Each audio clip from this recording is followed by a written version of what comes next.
हाँ भाई बच्चों, क्या हालचाल आप लोगों के? कैसे हो और कैसे चल रही है आपकी जेईई एडवांस की तैयारी? आज की इस वीडियो में डिस्कस करेंगे हम रैंकर प्रैक्टिस सीरीज का डे 41 का टास्क अपना, that is DPP number 41। Okay students, तो आईआईटी जेईई मैथ्स एकेडमी में सभी स्टूडेंट्स का स्वागत है। और आज हम डीपीपी नंबर 41 सॉल्व करने वाले हैं, तो बच्चे बहुत ही ध्यान से इसे सॉल्व करना।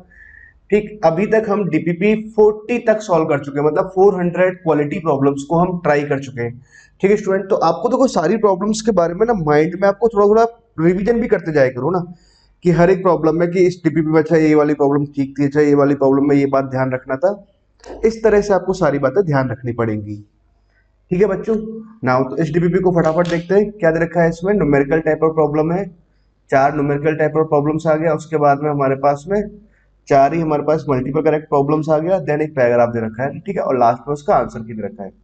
ठीक है स्टूडेंट, तो नाउ स्टार्ट करें। तो फर्स्ट प्रॉब्लम से स्टार्ट करते हैं ना। अच्छा देखो, फर्स्ट प्रॉब्लम को आप बहुत ध्यान से समझिए ना। ये बहुत ही गजब का प्रॉब्लम है, और इस तरह की प्रॉब्लम मैं आपको पहले भी एक डिस्कस करा चुका हूँ ना। ठीक है, उसमें भी आपसे ट्रेस के बारे में ही पूछा हुआ था ना। ठीक है स्टूडेंट, तो जिन लोग बच्चों को पहली वाली प्रॉब्लम पता होगा तो वो सेकंड प्रॉब्लम को बड़े आसानी से सॉल्व कर सकते हैं। ठीक है, नाउ अब देखो, आप मेरी एक बात समझिए कि लेट थोड़ी देर के लिए मैं आपको एक बार फिर से बताता हूँ ना फर्स्ट प्रॉब्लम के बारे में। मतलब जो इससे पहले वाली प्रॉब्लम थी ना, कि A11, ये तो याद नहीं किस डीपीपी में है। मान लो इसके एलिमेंट है A12 A13 dot dot A1n। ठीक है, यहाँ एलिमेंट लिखा हमने A21 A22 A23 dot dot A2n।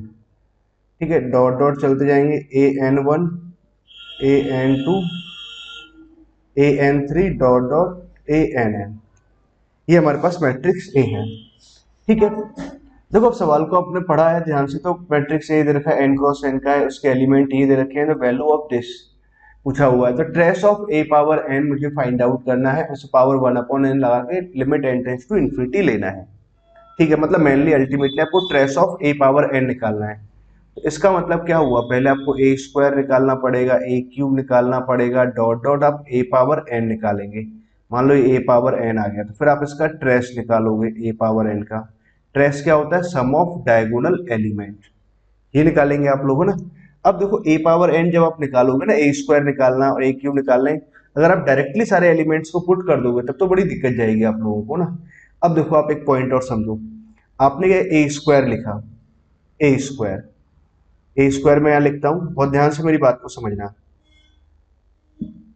A11 A12 A13 बहुत ही ध्यान से समझना रहेगा बच्चों, क्योंकि ये बहुत ही इंपॉर्टेंट प्रॉब्लम है। A21 A22 A23 dot dot A2n। Now AN1 AN2 और डॉट डॉट ANn। कुछ ये आ गया, मैट्रिक्स ए ही आया। ठीक है, मैट्रिक्स ए को मैंने फिर यहाँ पर लिखा, ए स्क्वायर निकाल रहे हैं तो A11 A12 A13 A1n A21 A23 dot dot A2n, sorry A31 और AN1। ऐसे करके सारे एलिमेंट्स आप लिखोगे। देखो मैं आपको क्या समझाने वाला हूँ ना, मेरी बात को ध्यान समझना। सिर्फ अब आप क्या कराएंगे, इसको जब मल्टीप्लाई कराएंगे, तो मल्टीप्लाई आपने किया तो फर्स्ट रो को पकड़ेंगे। फर्स्ट रो को आप पहले कॉलम से मल्टीप्लाई कराएंगे, तो पहले कॉलम से मल्टीप्लाई करने पे क्या बनेगा, A11 A11 A12 और A21 A13 और A31, ऐसे कुछ बनेगा।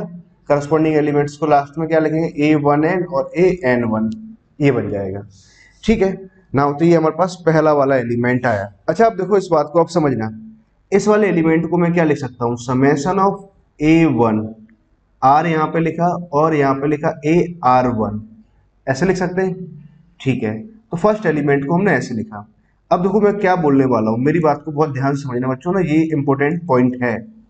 अगर आपने पहले भी समझा होगा तो ठीक है, तो आप आसानी से कर सकते हैं ना। अगर मैंने क्या किया, ए स्क्वायर का अगर मुझे कोई सा भी एलिमेंट लिखना है, आई जे एलिमेंट लिखना है, तो हाउ कैन आई राइट ना, तो मैं लिख सकता हूँ उसको समेशन ऑफ ए आई। पहला एलिमेंट तो ये आई के करस्पॉन्डिंग आया, यहाँ पर आर आ जाएगा और ए आर जे आ जाएगा। और आर कैसे वेरी करेगा, 1 से लेकर के n तक। ये हमारे पास कोई सा भी एक एलिमेंट आया, मतलब ए स्क्वायर में ith रो और jth कॉलम का अगर मुझे एलिमेंट लिखना है तो क्या होगा, वो ये एलिमेंट होगा। ठीक है, ये इंपॉर्टेंट पॉइंट था समझने वाला। अब देखो काम का पॉइंट क्या है, आर का वैल्यू 1 से लेके एन तक आप गए है ना। ए आई आर को अगर आपको लिखना है तो ए आई जे हमारे पास क्या दे रखा है, ये दे रखा है ए आई जे माइनस 1 पावर आई है ना। तो ये कितना आ जाएगा, माइनस ऑफ 1 पावर आई, यहाँ से आया into dot I power 2 plus का 1, ऐसे कुछ दे रखा है। अपॉन में क्या दे रखा है, 4 into J power 4 plus 1। A I R आप लिख रहे हो तो 4 इंटू आर पावर 4 प्लस 1, ये कुछ ऐसे आया। नाउ ए आर जी आपको लिखना है तो यहीं से लिख सकते हैं सिमिलरली ना, माइनस 1 पावर आई की जगह तो मैं क्या लिख दूंगा, आर लिख देंगे और 2 dot are square plus 1 upon में कितना आ जाएगा हमारे पास में, 4 times of J power 4 plus 1, ऐसे कुछ है। ठीक, आर वेरी कर रहा है ना। अब आर वेरी कर रहा है तो बहुत ध्यान से मेरी बात को समझना बच्चों। मैंने क्या किया, माइनस 1 पावर आई को बाहर लिखा, 2 डॉट आई पावर 2 प्लस 1 को बाहर लिखा, 4 times of J power 4 plus 1 को बाहर लिखा। ठीक है, और यहां लिखा समेशन ऑफ आर बराबर 1 से लेकर के एन तक हमने लिखा ना, माइनस ऑफ 1 पावर आर, तो ये कितना आ रहा है, 2r स्क्वायर प्लस 1, तो यहां से अपॉन में कितना है, 4r पावर 4 प्लस 1 आया। ठीक है, ये टर्म आया आपके पास में। अच्छा, इस टर्म को आप ध्यान से देखें तो ये एक्चुअली लिखा क्या है, आई का वैल्यू देखो आपने क्या करेंगे, जब आप ट्रेस निकालेंगे, ट्रेस ऑफ ए निकालो आप है ना, मैट्रिक्स ए जब लिखेंगे तो इसका जैसे ट्रेस लिखेंगे तो क्या कराएंगे, I is equal to J put कराएंगे, तो I is equal to J put कराया तो आपने यहाँ पर भी ये आ जाएगा ना, और इन सबका सम लिख देंगे ना, 1 के करस्पॉन्डिंग, 2 के करस्पॉन्डिंग, 3 के करस्पॉन्डिंग, एन के करस्पॉन्डिंग, सबका सम आ जाएगा। अच्छा, इस वाले पार्ट को अगर आप ध्यान से देखें, आर इक्वल टू 1 पुट कराएंगे तो पहला वाला एलिमेंट आ जाएगा ए 1 1 करस्पॉन्डिंग, 2 पुट कराएंगे तो ए 2 2 करस्पॉन्डिंग एलिमेंट आ जाएगा, मतलब ये सबका सम लिखा हुआ है। मतलब अगर मैं ध्यान से देखूं तो ये लिखा क्या है, ट्रेस ऑफ ए ही तो लिखा हुआ है बच्चों। ठीक है, और ये क्या लिखा हुआ है, मैट्रिक्स ए का ए आई जे एलिमेंट। ठीक है, और ये हमने क्या लिखा, ए स्क्वायर का ith रो और jth कॉलम का एलिमेंट लिख रहे हैं। ठीक है, तो ये बात मैं आपको पहले भी डिस्कस कर चुका हूं। जिन बच्चों को पता होगा ना तो अब वो क्या है, इस प्रॉब्लम को बहुत आसानी से कर सकते हैं। अब ए स्क्वायर है ना, अब देखो अब भान को बहुत ध्यान से समझिए ना। अब हमारे पास मुझे ए स्क्वायर लिखना है, मैं यहां से अगर मैं ए स्क्वायर लिखना चाहूं, अब देखो ध्यान से, ए स्क्वायर इक्वल में क्या लिख सकता हूं, trace of A into matrix A. क्या हम ऐसा लिख सकते हैं क्या, इस बात को आप समझिए। हाँ लिख सकते हैं ना, कैसे, इसको जब आप लिखेंगे तो हर एक एलिमेंट को जब आप लिखेंगे तो ट्रेस ऑफ ए 1 1 लिखेंगे, ट्रेस ऑफ ए 1 2 लिखेंगे, ऐसे करके लिखेंगे, सबसे ट्रेस ऑफ ए बाहर आ जाएगा, अंदर क्या बचेगा, मैट्रिक्स ए बच जाएगा, तो ये इतना आ गया। बस ये स्टेप लिखना काफी इंपॉर्टेंट था। अब उसके बाद तो प्रॉब्लम बहुत आसान हो जाती है। ए क्यू आपको लिखना है, ए पावर एन का ट्रेस निकालना है तो पहले हमें ए पावर एन तक पहुंचना पड़ेगा। इसको मैं ए स्क्वायर इंटू ए लिख सकता हूँ, ठीक है, या ए इंटू ए स्क्वायर कुछ भी लिखो ना। ए स्क्वायर का वैल्यू हमने लिखा ट्रेस ऑफ ए इंटू ए आ गया, तो भैया ये तो क्या बन जाएगा, ए स्क्वायर बन गया। फिर से ए स्क्वायर का वैल्यू अगर मैं लिखूंगा कितना लिखेंगे, ट्रेस ऑफ ए इंटू में कितना ए आ जाएगा, मतलब ये फाइनली आया कितना, ट्रेस ऑफ ए का होल स्क्वायर इंटू में मैट्रिक्स ए आया, ये आया हमारे पास ए क्यू है ना, इस तरह से आ रहा है। अब चाहे तो आप देखो ए पावर 4 जब आप कैलकुलेट करेंगे तो ये आ जाएगा ए क्यू इंटू ए आ जाएगा। ए क्यू का वैल्यू कितना आ रहा है, ट्रेस ऑफ ए का whole Q, sorry trace of A का whole square into A Q का वैल्यू या इंटू ए यहाँ लिखा हुआ है, ए स्क्वायर पर लिखेंगे तो ए स्क्वायर का वैल्यू आ जाएगा ट्रेस ऑफ ए, तो यहाँ मल्टीप्लाई होकर बन जाएगा ट्रेस ऑफ ए का होल क्यू इंटू ए, ये आ जाएगा। ठीक है, तो यहां तक की बात तो मैं क्लियर होगी। अब देखो आप चलते जाएंगे तो ए पावर एन को अगर मैं लिखूं तो ए पावर एन को मैं क्या लिख सकता हूं, ट्रेस ऑफ ए सिमेट्री से अगर लिखें एन माइनस 1 इंटू ए, ऐसे लिख सकते हैं। ठीक, अब आपको क्या लिखना, क्या है, trace of a power n लिखना है, तो ये ट्रेस ऑफ, ये तो आ जाएगा ट्रेस ऑफ ए पावर में एन माइनस 1 इंटू ए। अच्छा, आपको मालूम है कि ट्रेस ऑफ के टाइम्स ऑफ ए अगर आपको लिखना है तो k तो कांस्टेंट है, बाहर आ जाएगा ट्रेस ऑफ ए। अब देखो ये भी तो क्या है, कांस्टेंट है ना, ये बाहर निकालेंगे तो ट्रेस ऑफ ए पावर में आएगा n-1, इनटू में कितना आ जाएगा, ट्रेस ऑफ ए आ जाएगा। फाइनली आया कितना, trace of a power n आया। मतलब अल्टीमेटली क्या कहने वाली बात थी कि trace of a power n, अब जब आप लिखेंगे तो कितना आएगा, ट्रेस ऑफ ए पावर में n आएगा ना, ये आना चाहिए ना हमारे पास। ठीक है, तो यहां तक की बात तो क्लियर हुई। अब देखो, अब आप आते हैं अपने सवाल पर, है ना। बहुत ध्यान से मेरी बात को समझना कि अब मैं क्या करता हूँ प्रॉब्लम में, अब यहां से आप समझो, वन को तो छोड़ देते हैं अभी। अब मैं बात करता हूँ limit of n tends to infinity. ठीक है, तो trace of a power n को मैं क्या लिख सकता हूँ, trace of a power n, ऐसे लिख सकते हो। होल पे पावर क्या लिखा हुआ है, 1/n, तो इससे कैंसिल हो गया। तो ये कितना आया, limit of n tends to infinity, finally कितना है, ट्रेस ऑफ ए आया। ये आंसर आया हमारे पास इसको सॉल्व करने पर। अच्छा, अभी तो बात देखो बची हुई है, लिमिट ऑफ n इन्फिनिटी को अप्रोच कर रहा है। ट्रेस ऑफ ए अगर आपको लिखना है तो भाई ट्रेस ऑफ ए कितना आ रहा था, ये आ रहा था ट्रेस ऑफ ए। ठीक है, तो ये आपने क्या लिखा, -1 पावर आर, है ना, आई की जगह हमने आर पुट कर दिया, 2 power 2 into r square plus का 1 अपॉन में हमने क्या लिखा, 4 इंटू आर पावर 4 प्लस 1, और यहां जाएगा समेसन आर का वैल्यू 1 टू n तक। यही आ रहा है हमारे पास, ट्रेस ऑफ ए का वैल्यू हमने पुट कर दिया। अब देखो पॉइंट अब यहां से बनता है, अब ये देखो क्या है कि यहां तक पहुंचना अपने आप में एक बहुत ही कठिन काम था ना, तो अभी आप यहां तक पहुंचे है ना। अब इसके बाद इस सीरीज का सम निकालना। अब इसे आप देखो, सिर्फ और सिर्फ जो नजरिया आपका होना चाहिए, सिक्वेंशियल सीरीज होना चाहिए। तो इस सीरीज का सम निकालना है। ठीक है, ये हमारे पास सीरीज का समेशन फॉर्मेट ऐसे दे रखा है, सिक्वेंशियल सीरीज के हिसाब से सोचो सीरीज वाली प्रॉब्लम्स। अब देखो सीरीज का सम निकालते हैं तो आप करते क्या है, डिफरेंस ऑफ टू टर्म्स लिखने की कोशिश करते हैं। अच्छा, पहले तो इन टर्म को पकड़ो, 1 यहाँ पे लिखा हुआ है तो इसको मैं ऐसे लिख सकता हूँ, 2r² का होल स्क्वायर, ए स्क्वायर और बी स्क्वायर तो यहाँ लिखा हुआ है। अच्छा, बीच में क्या होना चाहिए, 2ab का टर्म आना चाहिए, तो 2a का वैल्यू कितना आ रहा है, 2 times of r square, b का वैल्यू कितना है, 1 आया, तो मतलब 4r² तो जोड़ दिया और 4r² सब्ट्रैक्ट कर दिया। ठीक है, नाउ तो समझ गए आप लोग बात को। चलो अभी तो मैं यहाँ तक कुछ टर्म्स लिखता हूँ, -1 power r, 2 into r² plus 1 upon में। अब हमने क्या किया, प्लस वाले के साथ तो परफेक्ट स्क्वायर बनाया है, 2r² प्लस 1, इसका होल स्क्वायर तो हमने यहां से लिखा -2r का होल स्क्वायर। r का वैल्यू 1 से लेकर के अब टू n तक जा रहा है, और n टेंस टू इन्फिनिटी ले लेंगे लिमिट, है ना, समेशन ऑफ। अब देखो नीचे वाले पार्ट के हमें करना है क्या, डिफरेंस ऑफ टू टर्म्स लिखने की कोशिश करना है ना। अब देखो आप कोशिश इस बात को समझिए कि इसके अब नीचे वाले पार्ट क्या फैक्टर करेंगे, तो 2r² प्लस का 2r प्लस का 1, एक तो ये टर्म आया, एक आ जाएगा 2r² माइनस 2r प्लस का 1, ये टर्म आ गया। ठीक है, ऊपर क्या लिखा हुआ है, 2r² प्लस का 1 लिखा हुआ है और -1 पावर r लिखा हुआ है। अच्छा, अब देखो नीचे ध्यान से देखें तो इन दोनों का अगर सम लिखें तो ऊपर वाले पार्ट में आ रहा है ना हमारे पास, बिल्कुल आ रहा है ना, 2r² प्लस 1, 2 की कमी है ना।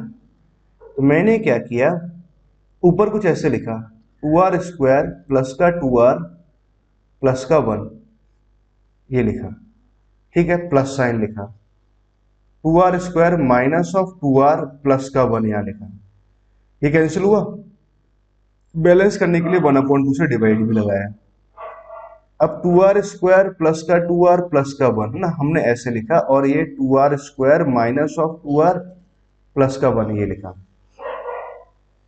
ठीक है, यहां तक की बात तो हमने समझी, और एक -1 पावर r ये अलग से लिखा हुआ है। अब हमने क्या किया, सेपरेट सेपरेट कर देते हैं। तो सेपरेट सेपरेट जब कराएंगे तो 1/2 तो हमने यहाँ से लिखा, समेशन यहाँ लिखा। अब देखो सेपरेट कराएंगे तो ये वाला टर्म तो कैंसिल हो जाएगा, तो यहाँ आ जाएगा -1/2, ऐसे कुछ आ गया, +1 प्लस साइन ऑफ, यहाँ से आ जाएगा 2r², इसको जब सेपरेट कराएंगे तो ये वाला पोर्शन कैंसिल हो जाएगा, तो 2r प्लस का 1 आ जाएगा। ठीक है, और यहां से लेके यहां तक कुछ, और एक आगे आ रहा है -1 पावर r आ रहा है। ठीक है, आई होप आपको यहां तक की बात समझ में आई। अब देखो, अब आगे का पॉइंट समझो। तो आगे का पॉइंट क्या रहेगा, 1/2 तो हमने यहां से लिखा, समेशन यहाँ से लिखा r बराबर 1 to n। अब देखो जब सीरीज का सम लिख रहे होते तो भैया क्या होना चाहिए, डिफरेंस ऑफ टर्म्स होना चाहिए, माइनस आना चाहिए। अच्छा इन दोनों में कोई खास फर्क आ रहा है क्या? एक काम करते हैं, r को आप r+1 से रिप्लेस करना, देखना कि यही वाली टर्म आ जाएगी ना। ठीक है, मतलब इस तरह का चेंज आ रहा है। तो मैंने क्या किया, इस -1 पावर r को तो मैं यहाँ ले गया, अपॉन में हमने क्या लिखा 2r² माइनस 2r प्लस का 1। ठीक है, और यहाँ हमने लिख दिया -1 पावर ऑफ r+1 लिखा, और यहाँ माइनस साइन लगा दिया, 2r² प्लस का 2r प्लस का 1, ये आ गया। और लिमिट भी क्या चल रहा है, n tends to infinity limit चल रहा है। ठीक है, अब देखो ये br है तो ये br+1 है।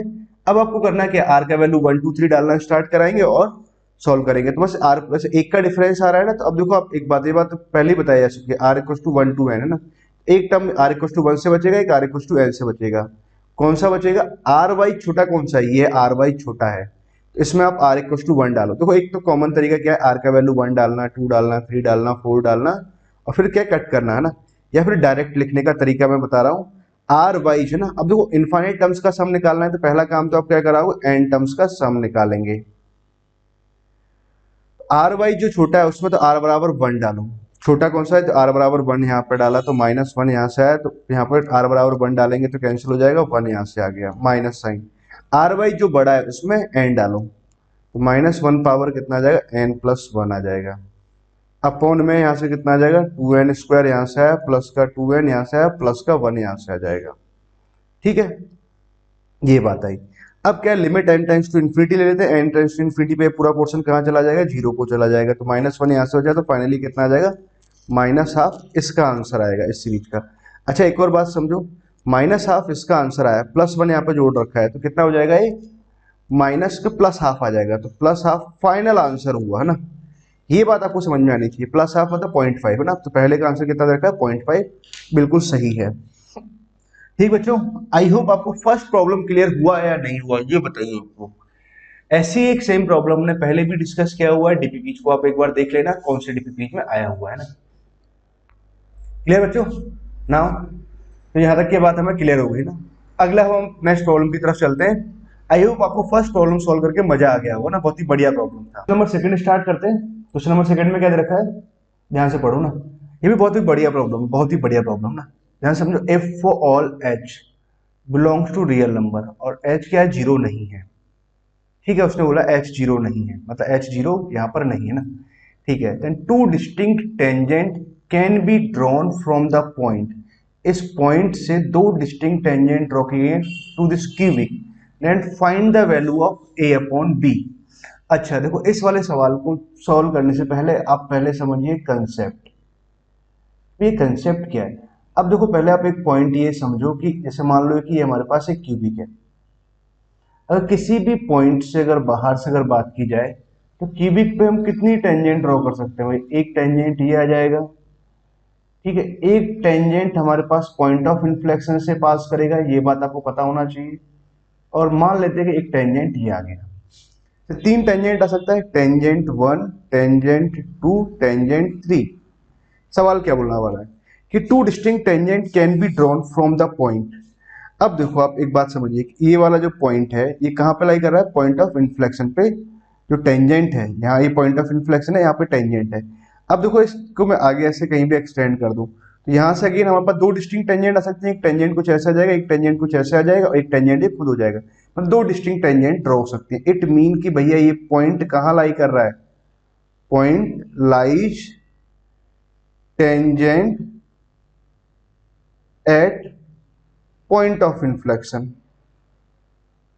पहली बात तो ये कंसेप्ट पता होना चाहिए आप लोगों को, है ना, ये कंसेप्ट है। अब जैसे आपको कंसेप्ट मालूम चल गया तो ठीक है, अब ये प्रॉब्लम सॉल्व करना बहुत आसान बात है। तो एक काम करता हूँ, पहले तो ये पॉइंट ऑफ इन्फ्लेक्शन पी निकालने का काम करते हैं।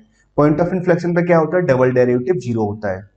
ठीक है, अच्छा एक और बात है ना, ध्यान से अगर बात समझी जाए कि ये पॉइंट एक्चुअली कहाँ पे लाई कर रहा है, इस लाइन की क्वेश्चन भी हमें पता है। देखो एक स्क्वायर देखें, तो tangent are drawn from the point, है ना, इस पॉइंट से ना। इसका मतलब क्या है कि देखो इस, ये अपने आप में ऐसे पॉइंट दे रखा है ना 2+h, ये अपने आप में एक लाइन का इक्वेशन है। कैसे, मतलब लाइन का पैरामीट्रिक, पैरामीट्रिक मतलब लाइन को इन टर्म्स ऑफ वेरिएबल दे रखा है ना। जैसे मान लो आपने x का वैल्यू यहां से लिखा 2 प्लस एच, y का वैल्यू कितना आ जाएगा 3h माइनस 1। ठीक है, तो y h का वैल्यू अगर मैं यहां से लिखूंगा तो कितना आ जाएगा x माइनस 2 आ गया, सॉरी 3 यहां लिखा हुआ है x माइनस 2 और माइनस 1, तो ये कितना आ गया 3x माइनस 7। ये आया हमारे पास इक्वेशन ऑफ लाइन। ठीक है, तो ये पॉइंट कहाँ लाई कर रहा है, इस लाइन पे लाई कर रहा है। तो ये लाइन कौन सी हुई, ये वाली लाइन हुई। देखो ध्यान से देखो, पॉइंट इस लाइन पे लाई कर रहा है, तो ये इस लाइन को इंडिकेट कर रहा है। ठीक है, अब उस बोलना चाह रहा है कि भाई इस लाइन पे कोई भी पॉइंट्स अगर हम टेंजेंट ड्रॉ कर रहे हैं तो 2 डिस्टिंक्ट टेंजेंट्स आ रही है ना। अब पहली बात तो पॉइंट ऑफ पी हम निकालते हैं, तो पॉइंट ऑफ इन्फ्लेक्शन के लिए क्या होना चाहिए, बाई डबल डैश हम निकालेंगे ना। पहले एक काम करते हैं, बाई डैश निकालते हैं ना। तो वाई डैश हमने निकाला तो ये कितना है 3x स्क्वायर, यहाँ से है माइनस ऑफ 12x, यहाँ से है प्लस का b है। वाई डबल डैश जब लिखेंगे तो 6x माइनस 12 बराबर में 0 किया तो x का वैल्यू कितना है 2 आया। ठीक, ये बात आपको समझ में आई। x का वैल्यू 2 आया है तो x का वैल्यू 2 यहाँ पर लाई कर रहा है, तो x का वैल्यू 2 आया। y का वैल्यू क्या रहेगा, मान लेते हैं y1। ये पॉइंट कहाँ लाई कर रहा है, इस कर्व पे भी लाई कर रहा है, उस लाइन पे भी लाई कर रहा है। तो 2 y1 जब इस लाइन में पुट कराएंगे, ठीक है, इस लाइन की क्वेश्चन ना, तो x का वैल्यू 2 डाला तो y का वैल्यू कितना आ रहा -1 आया। अच्छा, इस पॉइंट के कोऑर्डिनेट कितने आए 2, -1 आया। पॉइंट P के कोऑर्डिनेट आ गए 2, -1। ठीक है, आपको निकालना क्या, a और b निकालना, a अपॉन b निकालना, मतलब दो अननोन है, दो अननोन को निकालने के लिए दो जानकारी हमें चाहिए। तो मिल गया ना हमारे पास दो जानकारी। पहली जानकारी तो क्या मिल गया 2, -1 कहाँ लाई कर रहा है, पहला पॉइंट तो मैं क्या मालूम चला, पॉइंट नंबर 1 कि 2, -1 लाइज ऑन कर्व। कहां पे लाई करेगा भैया, कर्व पे लाई करेगा, पहली बात। दूसरी बात क्या बोल सकते हैं भाई, स्लोप ऑफ टेंजेंट अगर मैं लिखूं dy over dx, slope of tangent लिखे एट द पॉइंट p, भैया वो कितना आ रहा होगा, इस लाइन से अगर देखें तो 3 आ रहा है। बस ये दो बातें आपको पता होना चाहिए, उसके बाद तो प्रॉब्लम सॉल्व। तो पहला तो 2, -1 को अपने कर्व पे लाई कराया, तो 2, -1 को अगर मैं कर्व पे लाई कराऊंगा तो x का वैल्यू तो 2 डाल दिया हमने, x का वैल्यू का 2 डाल दिया तो यहाँ से तो 8 आ जाएगा, x का वैल्यू 2 डाल देंगे तो कितना आ जाएगा 4, माइनस का 24 यहाँ से आया। ठीक है, माइनस का a यहाँ पे लिखा हुआ है और प्लस का 2 टाइम्स ऑफ b यहाँ पे लिखा हुआ है, दैट इक्वल्स टू कितना है 1 आया। ठीक है, dy ओवर dx तो हमारे पास y डैश तो ये आ रहा था, चलो y डैश का वैल्यू निकाला एट द पॉइंट 2, -1, कितना आ जाएगा, x का वैल्यू 2 डालेंगे तो 4, तो 12 यहाँ से आया। x का वैल्यू 2 डाला तो कितना आया -24 आया, प्लस का b आया, दैट इक्वल्स टू कितना आ रहा है 3 आ रहा है, -12 तो b का वैल्यू तो कितना है 15 आया। ठीक है, तो b का वैल्यू 15 आ रहा है, तो यहाँ से अगर सिंप्लीफाई कराएं तो कितना बना -16, इस साइड लेके गए तो प्लस का 15 आया। ठीक है, तो ये कितना बन रहा है माइनस का a प्लस का 2b, b का वैल्यू कितना आ रहा है 15 आया। 15 जब यहाँ डालेंगे 30 बनेगा, इसको उधर लेके जाएंगे तो -30 तो -15 आ जाएगा, मतलब a का वैल्यू भी कितना आ जाएगा 15 आ जाएगा। अच्छा, a का वैल्यू 15 आया, b का वैल्यू 15 आया। ठीक है, ये दो वैल्यू जाएगा। पूछा गया आपसे a अपॉन b पूछा है, कितना आ जाएगा, इसका आंसर 1 आ जाएगा। ठीक है, तो a अपॉन b कितना आएगा, सॉरी a अपॉन b आ जाएगा 1, ये इसका आंसर होगा। क्या दिया है, सेकंड का आंसर, सेकंड का आंसर 1 है ना, एकदम सही है ना। ठीक बच्चों, आई होप आपको ये वाला कंसेप्ट भी अच्छे ढंग से क्लियर हो गया होगा। बहुत ही बढ़िया कंसेप्ट है ना, बहुत ही प्यारा प्रॉब्लम है। ठीक है, ना मूव करें नेक्स्ट प्रॉब्लम की तरफ। क्वेश्चन नंबर 3 है ना, ये बहुत ही आसान सा प्रॉब्लम दे रखा है। क्या दे रखा है, एक कॉम्प्लेक्स नंबर है, एक ऐसा कंप्लीटली रियल है। अच्छा, जेड अगर रियल नंबर है, अगर जेड रियल है तो इसका मतलब क्या होगा, जेड इक्वल टू जेड बार होगा। ठीक है, तो इसका मतलब तो ये होगा कि 1 प्लस जेड स्क्वायर अपॉन में 1 minus Z plus Z square बराबर में क्या लिख सकता हूँ, इसका बार लिख सकते हैं ना। ठीक है, अच्छा इसको भी थोड़ा और सिंप्लीफाई कर सकते हैं ना, इतना बड़ा हमें सिंप्लीफाई करने की जरूरत नहीं पड़ेगी ना। तो कैसे समझो, ओके बात को समझे तो 1 प्लस जेड स्क्वायर तो ऊपर लिखा हुआ है, नीचे क्या लिखा हुआ है 1 minus Z plus Z square, ये कंप्लीटली रियल है ना। तो एक काम करते हैं, यहाँ पे जेड ऐड करता हूँ और जेड ही सब्ट्रैक्ट कर देते हैं ना। तो मैंने क्या लिखा 1 minus Z plus Z square, plus का जेड अलग कर दिया, यहाँ से टर्म अलग कराया 1 minus Z plus Z square upon में कितना जाएगा 1 minus Z plus Z square. यहाँ से तो कितना आ गया, बिलोंग्स टू रियल, ये 1 आ जाएगा तो कैंसिल होकर इधर चला जाएगा, तो भैया Z upon 1 minus Z plus Z square, ये भी कैसा रहेगा, कंप्लीटली रियल रहेगा। अच्छा अगर ये कंप्लीटली रियल है तो इट मीन कि मैं क्या लिख सकता हूँ, Z upon 1 minus Z plus Z square is equal to Z bar. इस पे बार आएगा, पूरे पे से बार आएगा ना, तो बार को दोनों पे से अपॉन में अलग अलग कराएंगे, फिर यहाँ अपॉन में सबसे अलग अलग करेंगे तो जेड बार यहाँ से आ जाएगा प्लस जेड बार का होल स्क्वायर आ जाएगा, ये आ जाएगा फाइनली ना। ना उसको सिंप्लीफाई करते हैं, जेड को इधर मल्टीप्लाई करेंगे तो Z minus of Z Z bar यहाँ से आ जाएगा प्लस आ जाएगा जेड इंटू जेड बार का होल स्क्वायर, बराबर में कितना आएगा, जेड बार यहाँ से आएगा जेड इंटू जेड बार यहाँ से आ जाएगा plus Z square into Z bar यहाँ से आएगा। ठीक है, माइनस जेड जेड बार तो यहाँ से कैंसिल हो गया, जेड और जेड बार इधर आ रहा है तो Z minus of Z bar तो यहाँ से आ गया। ठीक है, इस वाले पार्ट को अगर देखें तो यहाँ से जेड जेड बार कॉमन आ रहा है, तो जेड बार तो यहाँ से बचा, माइनस ऑफ जेड यहाँ से आया, बराबर में जीरो आया। अब यहाँ से देखो जेड माइनस ऑफ जेड बार आपने कॉमन ले लिया, जेड माइनस जेड बार कर कॉमन लिया तो यहाँ से तो 1 बचा, यहाँ से minus of mod of z square आया, बराबर में जीरो आया। तो यहाँ से हमारे पास क्या आया, z equal to Z bar आया या फिर mod of z square equal to 1 आया। तो यहाँ से mod of z equal to कितना आ जाएगा, 1 आ जाएगा। ठीक है, अब आगे उसने बोला है कि जेड कैसा है, such that z belongs to complex number real not a real number, है रियल नंबर नहीं है। भैया यहाँ से z equal to Z bar तो हट जाएगा, क्योंकि यहाँ से जेड कैसा जाएगा, प्योरली रियल नंबर आ जाएगा, जो कि संभव नहीं है ना उसने बोला हुआ है। इसलिए क्या होगा, mod of z equal to 1 आएगा। क्या आंसर हो जाएगा देन, इसका आंसर आ जाएगा 1। क्या दिया है थर्ड का आंसर, थर्ड का आंसर 1 है ना, सही है ना। ठीक है बच्चों ना, ओके आपको मतलब क्वेश्चन नंबर 3 भी सॉल्व हो गया ना, कहीं भी कोई दिक्कत नहीं आई थी, सॉल्व होने वाला प्रॉब्लम था ना। मूव करते हैं क्वेश्चन नंबर 4 की तरफ है ना। अब देखो इसको सॉल्व करते हैं ना, इसमें क्या है कि बच्चों को हमेशा क्या लगता है, थोड़ा डर लग जाता है ना, मॉड फ्रैक्शनल पार्ट ये सब देखते हुए। तो एफ एक्स हमारे पास ये फंक्शन दे रखा है, ठीक बात है, ये फ्रैक्शनल पार्ट सिग्नम है ना, इसे नोटेशंस दे रखे हैं। Is the number of point where F X is discontinuous in this interval. M है number of point where function is non derivable in this interval है ना। एन है तो value of M plus N is कितना होगा। ठीक है, तो पहला काम तो मुझे करना है क्या, इसका डायग्राम बनाना है। तो डायग्राम बनाने से पहले इसको सिंप्लीफाई करना है।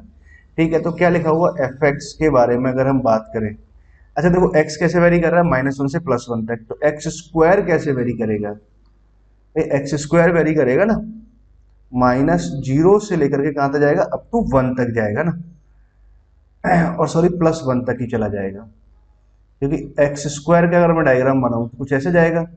1 पे वैल्यू तो क्या ओपन दिखा रहा है और -1 पे वैल्यू क्लोज दिखा रहा है, तो फाइनली कहां तक चला गया, क्लोज तक चला गया। अच्छा अब देखो एक बात समझो कि एक्स स्क्वायर का वैल्यू अगर मतलब एक्स अगर -1 से अगर +1 है तो एक्स का वैल्यू पहले तो -1 पे देखें, -1 पे इंटीजर बनेगा तो उसका वैल्यू 0 आ जाएगा। ठीक है, अगर एक्स का वैल्यू -1 और +1 के बीच में रखा तो एक्स स्क्वायर हमेशा कहाँ लाई करेगा, 0 और 1 के बीच में लाई करेगा। ठीक है, 0 पे वैल्यू कितनी आ जाएगी, 0 आ जाएगी ना, -1 to 0 में एक्स स्क्वायर है ना, ये कैसे वेरी करेगा हमारे पास, तो ये एक्स स्क्वायर कैसे आ जाएगा, 0 और 1 के बीच में आ जाएगा ना। तो अगर x square in this interval कैसा लाई करेगा, 0 और 1 के बीच में। अगर फ्रैक्शनल पार्ट के अंदर वाला नंबर अगर 0 और 1 के बीच में है तो ये ग्रेटेस्ट ये कितना आ जाएगा उसका, यही आ जाएगा ना x square, sorry fractional part कितना आ जाएगा, यही आ जाएगा। नहीं तो आप ऐसे लिख लो X square minus greatest integer of x square, greatest integer of x square कितना आ जाएगा भैया, 0 और 1 के बीच के नंबर का 0 ही आएगा। ठीक है, ये आ गया ना, यहाँ तक की बात तो मुझे क्लियर हुई। नाउ आगे अगर बात करें 1 और 2 के बीच में है ना, अच्छा मॉड यहाँ पे लिखा हुआ है तो मॉड को आप समझ गए होंगे भली भांति कि 2x - 1 ऐसे लिख लेते हैं।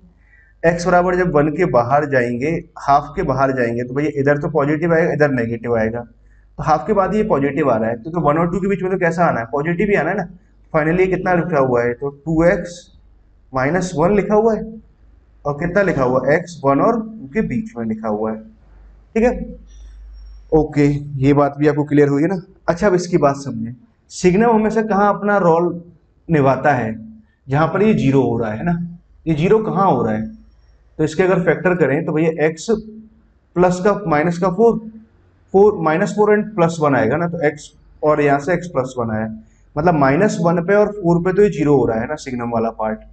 ठीक है, अच्छा पॉजिटिव कहाँ हो रहा है, -1 तो यहाँ लिखा और 4 यहाँ लिखा, 4 के बाद तो ये पॉजिटिव रहेगा और इन बिटवीन कैसा रहेगा, ये नेगेटिव रहेगा, यहाँ नेगेटिव रहेगा। तो 2 से लेके 4 तक जा रहे हैं, तो भैया x की वैल्यू अगर मैं बात करूं, अगर 2 से लेकर के एग्जैक्टली अगर आप 4 से थोड़ा जस्ट पहले जाओ, 4 पे तो कितना आ जाएगा, 0 हो जाएगा। 4 से जस्ट पहले गए तो सिग्नम के अंदर वाला पार्ट कैसा बनेगा, नेगेटिव।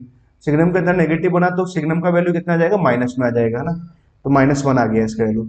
ये तो क्या बन जाएगा, x² -1। अच्छा, जब x का वैल्यू अगर 4 होगा तो भैया तब इसका वैल्यू कितना आ जाएगा, जब x का वैल्यू 4 होगा तो इसका वैल्यू आ जाएगा 0। ये 0 बन जाएगा ना, सिग्नम ऑफ 0 है ना, 0 आता है। ठीक है, तो फाइनली अल्टीमेटली देखा जाए तो ये वहां पर डायग्राम आया है, ये आपको ड्रॉ करना जरूरी था। अब आप देखो यहां तक पहुंच गए, तो अब इसका मुझे करना क्या है, डायग्राम बनाना है। तो डायग्राम तो बहुत आसानी से बना सकते हैं। कैसे, -1 0 1 2 और 4, इसके बीच में डायग्राम बनाना ना। ये कलर भी चेंज करते हैं। तो -1 पे वैल्यू कितनी आ रही है, 0 आई। तो -1 और +1 के बीच में कैसा ग्राफ आ रहा है, x² का ग्राफ आ रहा है, तो कुछ ऐसे ग्राफ जाएगा। तो यहाँ वैल्यू कितनी आ रही है, ये वैल्यू आगे ओपन दिखाया है, यहाँ पर भी ओपन दिखाया, और ये वैल्यू दिखाया 1। ठीक है, 1 और 2 के बीच में बात करें तो x=1 पे वैल्यू 1 आ रही है, 2 पे वैल्यू 3 आ रही है ना। ये कुछ ऐसे जाएगा, स्लोप पॉजिटिव है, और यहाँ पर 1 पे वैल्यू 1 आया तो मतलब एक बंद हो जाएगा ना, यहाँ पर ऐसा आ जाएगा। ठीक है ना, 2 पे वैल्यू कितनी आई, 3 आई, तो मतलब ये वाला पॉइंट कितना है, 2,3 आया। और 2 पे यहाँ ऊपर दिखाना है अभी तो ना। ओके, अब देखो 2 पे वैल्यू यहाँ से निकालेंगे 3 आ रही है, यहाँ से निकालें तो कितना आ रहा है, अगेन 3 ही आ रहा है ना। ठीक है, तो यहाँ पे कंटिन्यूस हो जाएगा इस वाले पॉइंट पर। x² -1 का ग्राफ अगर देखें तो भाई y=-1 की लाइन लिखेंगे, x² ग्राफ कुछ ऐसे जा रहा होगा, मतलब कुछ ऐसे जाना चाहिए हिसाब से। अब यहाँ पे कंटिन्यूस है, डिफरेंशियबल है, इस बात की आपको चेक करना पड़ेगा, कंटिन्यूस तो है। डिफरेंशियबिलिटी अगर चेक करें तो भाई इसका f' निकालूंगा तो 2 आया, यहाँ से f' निकालेंगे तो 2x आएगा। ठीक है, और यहां से अगर देखेंगे तो ये हमारे पास में कितना आ जाएगा, ये -(x²) -1। ठीक है ना, 4 -1 3 यहाँ से 4 -1 कंटिन्यूस तो आ रहा है, स्लोप यहाँ पर 2 आ जाएगा, 2 पर यहाँ पर कितना आ जाएगा, स्लोप 4 आ जाएगा, मतलब स्लोप में डिफरेंस आ रहा है। मतलब यहाँ पर ऐसे कुछ मान के चलो, मतलब डायग्राम को थोड़ा अगर सही से बनाया जाए, अगर इसका स्लोप कुछ ऐसे आ रहा है तो यहाँ से स्लोप ऑफ टेंजेंट कुछ अलग जा रहा होगा ना। इस पॉइंट पे कैसा है, नॉट डिफरेंशिएबल है ना। ठीक है, ऐसा कुछ आया, अप टू 4 तक ऐसा गया है ना, और 4 से पहले तक तो ऐसा था, मतलब कुछ ऐसे मान लेते हैं कि कुछ ऐसे डायग्राम जा रहा है, मतलब कुछ लहराते हुए जा रहा था, ये हटा देते हैं, और 4 पे वैल्यू ओपन, और 4 पे कितना आ गया वैल्यू, 0 आया। ठीक है, ये आ रहा है ना। अब देखो वो हमसे पूछना चाह रहा है कि number of point of discontinuity in this interval -1 से लेके 4 तक, -1 को इंक्लूड करते हो तो -1 पे डिसकंटिन्यूस आ रहा है और एक 4 पे डिसकंटिन्यूस आ रहा है। तो m का वैल्यू तो भैया कितना आया, 2 आया, पहली बात। Number of point of where f(x) is non derivable है ना, -1 से 4 ओपन में बात कर रहे हैं, तो -1 से लेके 4 तक अगर बात करें, ठीक है, तो यहाँ पर अगर देखें तो 1 पे कैसा आ रहा है, डिफरेंशिएबल है या नहीं है ना। तो 1 पे देखो, यहाँ से स्लोप ऑफ टेंजेंट निकालेंगे तो यहाँ से 2x आया तो 1 आया, यहाँ से अगर 2 निकालेंगे तो कितना 2 आ रहा है, मतलब यहाँ पर कुछ ऐसे जा रहा है ये लाइन, यहाँ डिफरेंशिएबल है ना। ठीक, यहाँ डिफरेंशिएबल रहेगा तो मतलब ये लाइन कुछ ऐसे गई, ऐसे ग्राफ जा रहा है, और ये कुछ ऐसे ही गया, मतलब यहाँ डिफरेंशिएबल है इस वाले पॉइंट पे। इस वाले पॉइंट पे कैसा है, नॉन डिफरेंशिएबल है। कितने पॉइंट पे सिर्फ नॉन डिफरेंशिएबल आएगा, सिर्फ एक ही पॉइंट पे नॉन डिफरेंशिएबल आएगा। तो m + n का वैल्यू कितना आ गया हमारे पास, 2 और 1 3 आया है ना। तो क्या आंसर आएगा, फोर्थ का आंसर कितना होगा, 3। फोर्थ का आंसर 3 सही है ना, एकदम सही जवाब। ओके बच्चों ना, तो हमने क्या 4 प्रॉब्लम सीख लिया, और चारों प्रॉब्लम बहुत ही बढ़िया थी ना। अब हम मूव करते हैं नेक्स्ट प्रॉब्लम की तरफ है ना। Question number 5। अरे क्वेश्चन नंबर 5 के अपने क्लास में किया होगा इस तरह का प्रॉब्लम है ना। एक पैटर्न होता है, देखो यहाँ पे एक सीरीज लिखा हुआ, बाइनोमियल सीरीज लिखा हुआ। इस सीरीज को अपने ध्यान से देखें तो यहाँ n है, यहाँ पर भी n है, और यहाँ पर भी n है, मतलब यहाँ n है, यहाँ n है, और यहाँ n है। मतलब अगर सीरीज को अगर मैं चाहूँ तो क्या मैं ऐसे लिख सकता हूँ, क्या coefficient of x power n in nc0 1 + x power 3n minus of nc1 1 + x power 3n - 3। यहाँ से coefficient of x power n निकालो, यही तो आएगा 3n-3 cn आ जाएगा। यहाँ से इतना निकालेंगे, ये आ जाएगा plus sign of nc2 plus 1 plus x power of 3n-6, फिर माइनस साइन, ऐसे चलते जाएगा ना। अब आप ध्यान से देखो तो इन दोनों का डिफरेंस यहाँ पर सिमेट्रिक नहीं आ रहा ना, तो मैंने क्या किया, coefficient of x power n in nc0 और यहाँ लिखा हमने 1 प्लस एक्स क्यू पावर में n minus of nc1 1 plus x power Q power में कितना है n-1, nc2 1 plus x power में कितना आ जाएगा क्यू और पावर में n-2 आया। अब देखो मैं यहाँ माइनस साइन आ जाएगा, अब सिमेट्रिक बन रहा है, यहाँ n आ रहा है, यहाँ n-1, इन दोनों का डिफरेंस n-1, इन दोनों का डिफरेंस n-2 आया, nc0। तो फर्स्ट टर्म पे डिफरेंस आ रहा है और सेकंड टर्म पर, अब मैं इसे ऐसे लिख सकता हूँ क्या, इस पूरे एक्सपेंशन को coefficient of x power n इन, अब इसको ऐसे लिखा जा सकता है कि 1 plus x cube, first term तो ये था, सेकंड टर्म हमारे पास ये है और इसका पावर में क्या है n है।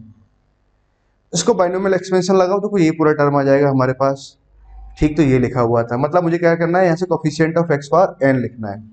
अब देखो पॉइंट समझिए, coefficient of x power n in 1 plus x का होल क्यूब ओपन करते हैं, एक्स क्यू आ जाएगा, 3x² आएगा, 3x यहाँ से आएगा, प्लस का 1 माइनस 1, ये ठीक है, पावर में n आ जाएगा, 1 से 1 कैंसिल हो गया है ना, ठीक। यहाँ तक बात समझ में आई। अच्छा यहाँ से भी x कॉमन आ रहा है तो बाहर x पावर n आ जाएगा, मतलब क्या करना है, coefficient of x power n in x power n, और इसको मैंने कुछ ऐसे लिखा, 3 को पहले लिखा और इस टर्म में से एक x कॉमन ले लिया ना, तो यहाँ से 3x बचा और यहाँ से x² बचा, पावर में n आ रहा है, तो एक टर्म तो ये आया और एक टर्म हमारे पास ये आ रहा है, ठीक। अब देखो coefficient of x power n आपको निकालना है इन दिस, इसके एक्सपेंशन में से, मतलब आगे एक्स पावर n है तो मतलब अंदर से क्या चाहिए मुझे, एक्स पावर 0 चाहिए, तो एक्स पावर 0 आएगा, मल्टीप्लाई होगा, एक्स पावर n बनेगा, ये तो मुझे चाहिए।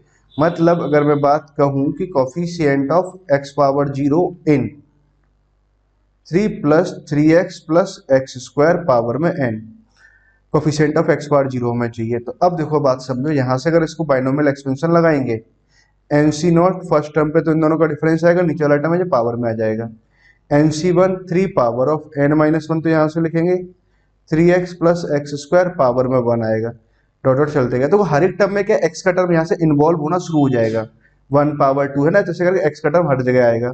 कांस्टेंट टर्म कितना आया यहाँ से, 3 पावर n आया, कोफिशिएंट ऑफ एक्स पावर 0 मतलब कांस्टेंट टर्म कितना आ जाएगा, 3 पावर n आया, ये किसके इक्वल आया, f ऑफ n के इक्वल आया, ये आंसर आया हमारे पास, f ऑफ n ये आया, ठीक है ना। तो f of fn is divided by 7 6, f of fn इसके बारे में बात कर रहे हैं, तो ठीक है ना। अब देखो अब यहाँ से प्रॉब्लम को अब आप अलग ढंग से समझिए ना। अब हम आते हैं अपने ऑप्शंस की तरफ, है ना। पहला तो देखो हमारे पास ऑप्शन डी से ट्राई करता हूँ मैं, fn इक्वल टू कितना है, 3 पावर n है, तो इसको मैं ऐसे लिख सकता हूँ 2 प्लस 1 पावर n, ठीक है। इसको मैं 2 लैम्डा प्लस 1 ऐसे लिख सकते हैं, जब एक्सपेंड कराएंगे तो ना, मतलब कुछ इंटीजर पार्ट प्लस कुछ रिमेनिंग पार्ट आ रहा होगा ना, ये आया 1, तो fn को अगर 2 से डिवाइड किया जाए तो भैया कितना आ गया, रिमाइंडर 1, तो 2 का मल्टीपल और प्लस रिमेनिंग क्वांटिटी आ रहा है, तो रिमाइंडर 1 आएगा, ये सही बात है, ठीक है। आगे पूछना चाह रहा है f of fn is divided by 5, f of fn के बारे में अगर हम बात करें तो n को हमने fn से रिप्लेस कराया, तो ये बना, मतलब 3 पावर ऑफ 3n, ये कुछ आया 3 पावर, सर 3n को देखो अभी आपने सीखा ही था, इसको 2 प्लस 1 ऐसे लिखते हैं, पावर n, है ना। अच्छा ऊपर वाले एक्सपेंशन को भी आप समझ जाओगे ना कैसे करेंगे ना, चलो ठीक है, सब तो यहीं से समझिए आप, या तो 1 प्लस 2 लिख देता हूँ मैं ना, 1 प्लस 2, तो 1 c0, c1 2, c2 2 square, c3 2 cube और cn 2 पावर n, ऐसा लिख सकते हैं इसको, बिल्कुल ऐसे लिखा जा सकता है ना इस बात को। c0 का वैल्यू तो कितना आएगा, 1 आएगा, ठीक बात है, तो 3 पावर 1 तो मैंने बाहर निकाल दिया। अच्छा यहाँ से देखो सबसे 2 कॉमन आ जाएगा, तो 3 पावर 2, अंदर कितना बचेगा, यहाँ c1 बचेगा, ठीक है, और यहाँ क्या बचेगा, 2 टाइम्स ऑफ c2 बचेगा, प्लस साइन है ना, यहाँ पर 2 स्क्वायर टाइम्स ऑफ C3 बचा और dot dot Cn 2 power of n-1, ऐसे कुछ है। ये आ जाएगा हमारे पास, सही बात है ना। अब देखो सारी बातें देखो यहाँ से चल रही है ना। अब ये कहना चाह रहा है n इवन है कि ऑड है, इस बात को समझिए आप। 3 को तो बाहर निकाल देते हैं, कहीं कोई समस्या नहीं है। 3 को तो चलो बाहर निकाला हुआ है, यहाँ पर 3 है ना। अब देखो अगर n मान लो अगर ऑड हुआ, यहाँ से 2 बाहर निकाल दिया तो यहाँ पर 9 आ गया ना। अच्छा 9 को मुझे क्या 10 से 5 से डिवाइड करने पे चाहिए, इसको मैंने लिख दिया 10-1 9 को, और यहाँ लिखा C1 plus 2 times of C2 plus 2 square times of C3। अब देखो मेरे प्यारे बच्चों एक बात आप बहुत ध्यान से समझो, जैसे मैं यहाँ पे लिखने वाला हूँ ky-1 पावर n, इसको जब आप बाइनोमियल एक्सपेंशन लगाएंगे तो ये फाइनली कितना आता है, ky में कुछ lambda quantity plus -1 power n into 1 आता है, ये आता है ना। मतलब 1 तो ऐसे हटा दो, ये आएगा। और n इवन हुआ तो यहाँ +1 बनेगा, n और ऑड हुआ तो यहाँ -1 बनेगा ना। ये कैसे देखोगे आप, इसको पूरा एक्सपेंशन करो, यहाँ से ये कुछ इंटीजर क्वांटिटीज बनेंगी तो ये लैम्डा टाइम्स ऑफ ky का टर्म और इंटीजर क्वांटिटी लैम्डा, ऐसा लिख सकते हो, और ये आएगा। ये आपको याद रहना चाहिए ना। अब देखो मेरी बात आप समझिए, अगर मान लो कि n इवन हुआ, सपोज करो ना, n इवन लेके चलते हैं, इस वाले केस को लेके चल रहा हूँ b को। n अगर इवन है तो 10 पावर -1, तो ये सब इवन है, यहाँ पर भी n इवन आ जाएगा, तो n यहाँ पर ये nc1 को मैं n लिखूंगा तो इवन बनेगा।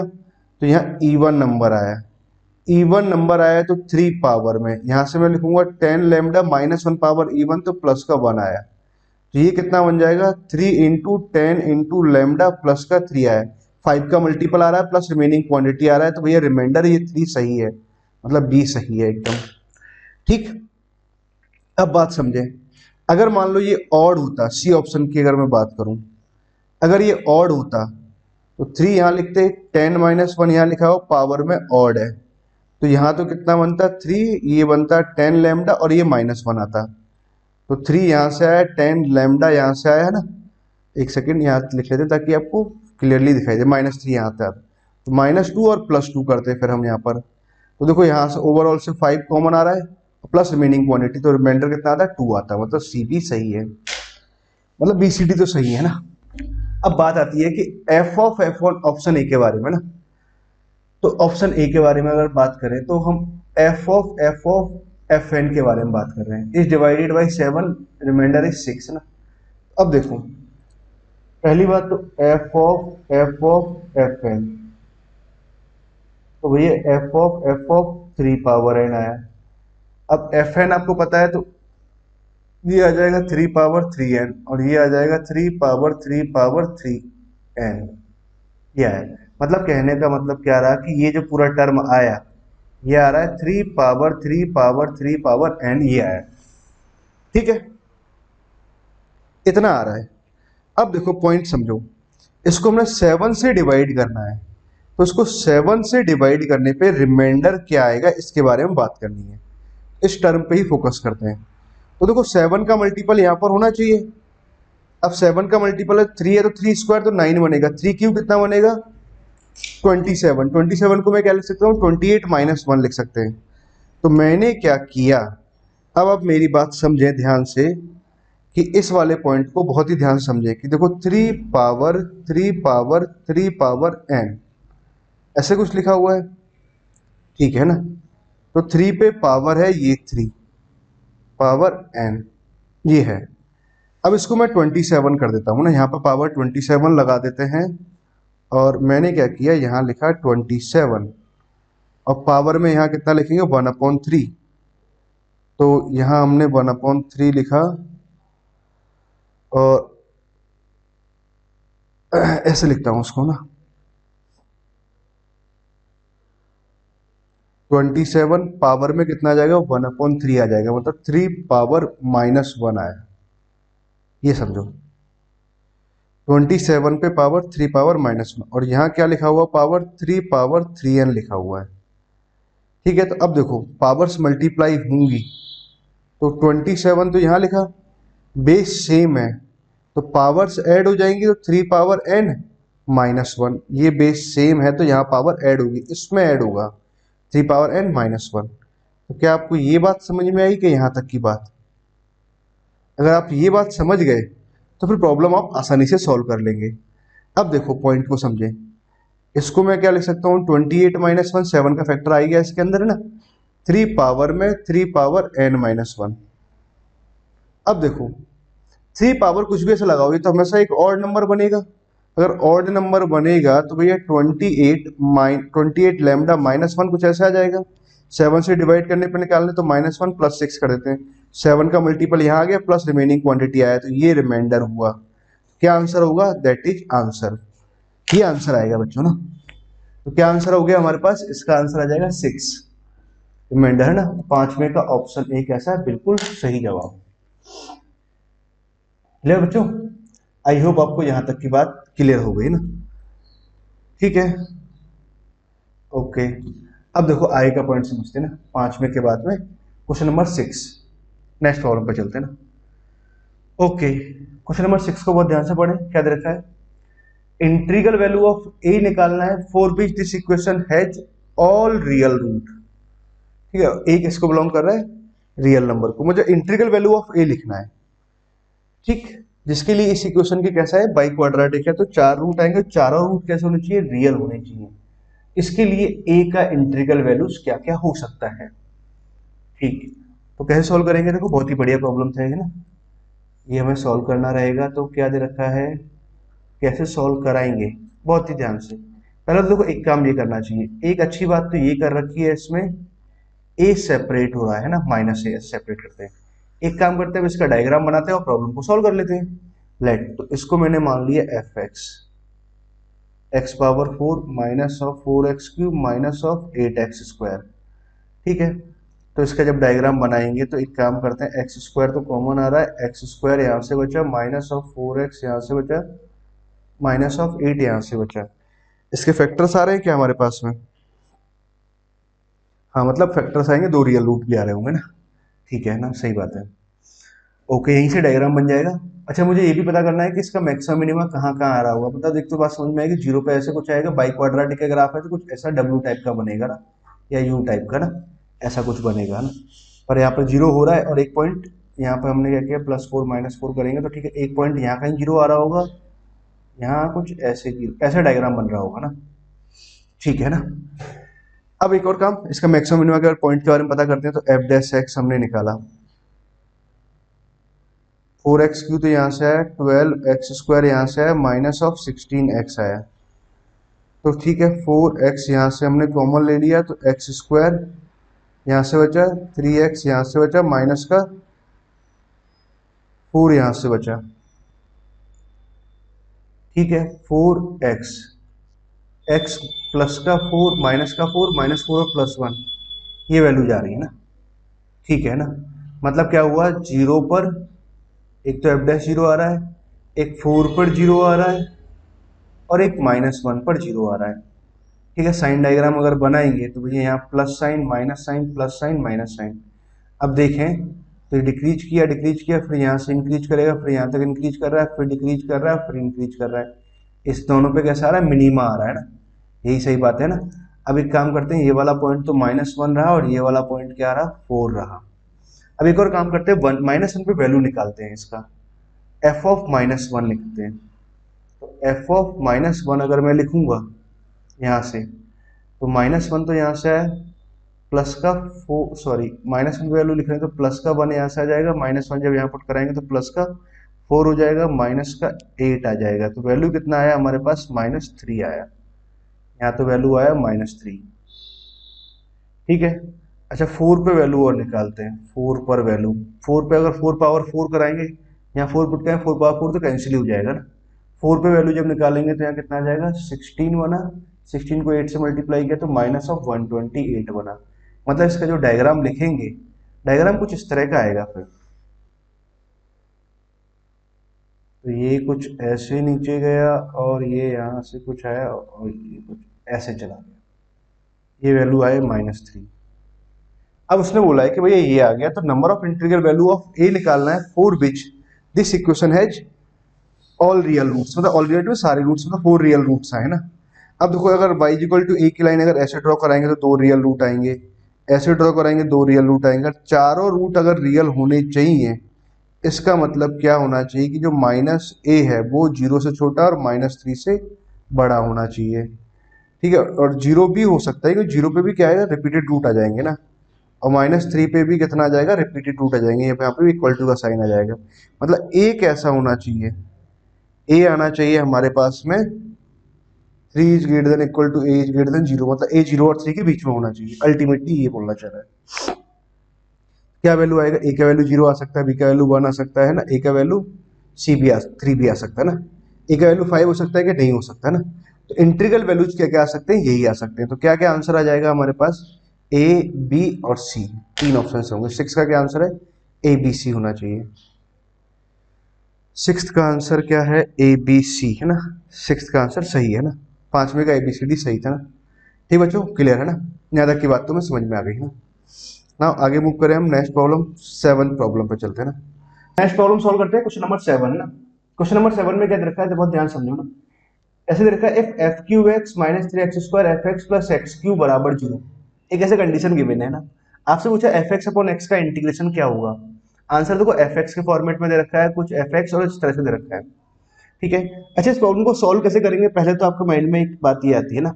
देखो फर्स्ट ऑफ ऑल तो एक बात आप समझो कि आपको पता है कि y बराबर एफ एक्स है, तो हमने क्या किया, एफ एक्स का वैल्यू y ले लेते हैं।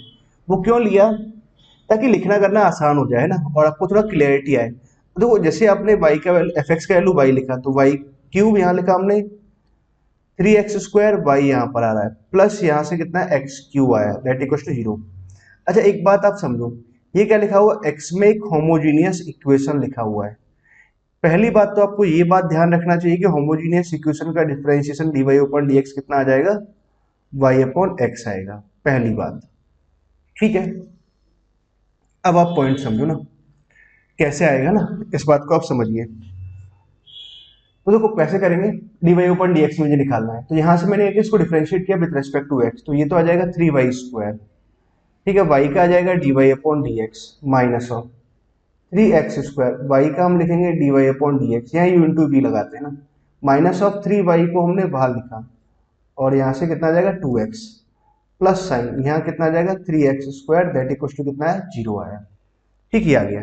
यहाँ से अगर हम देखें तो dy अपॉन dx यहाँ से कॉमन आ रहा है, तो dy अपॉन dx हमने कॉमन लिया, अंदर क्या बचा 3y² माइनस ऑफ 3x² यहाँ बचा।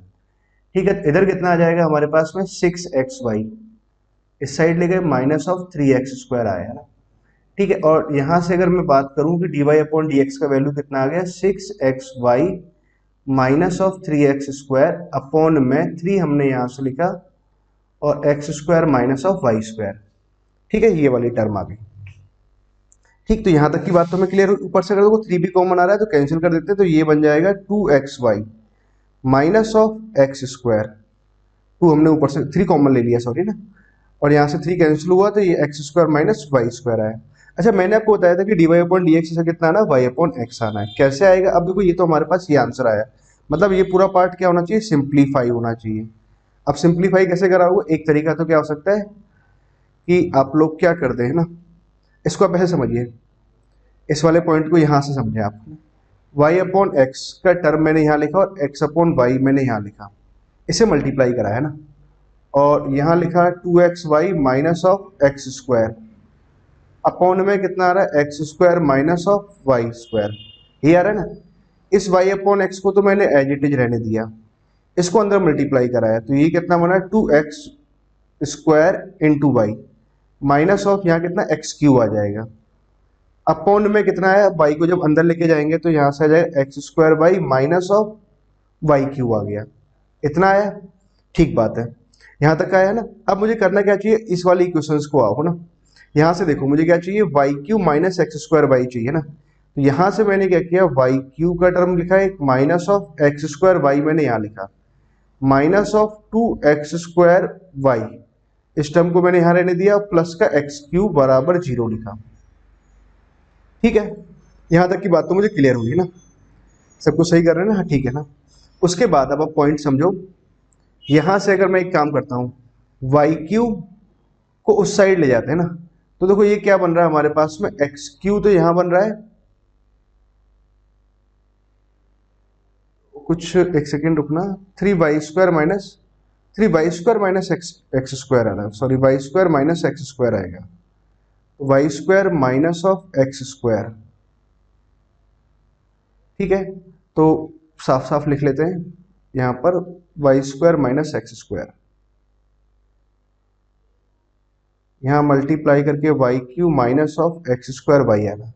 अच्छा, अब एक पॉइंट समझते हैं ना, y³ minus x square Y है ना, तो इसको वाले पॉइंट को आप यहाँ समझिए कि y³ minus of x square y बराबर कितना आ गया, ये इधर जाएगा 2x² Y minus of x³, मतलब ये पूरा पोर्शन कैसा आ रहा है, बराबर आया, मतलब ये दोनों पार्ट तो कैंसिल हो जाएंगे, फाइनली dy/dx कितना आ जाएगा, y/x आ जाएगा ना।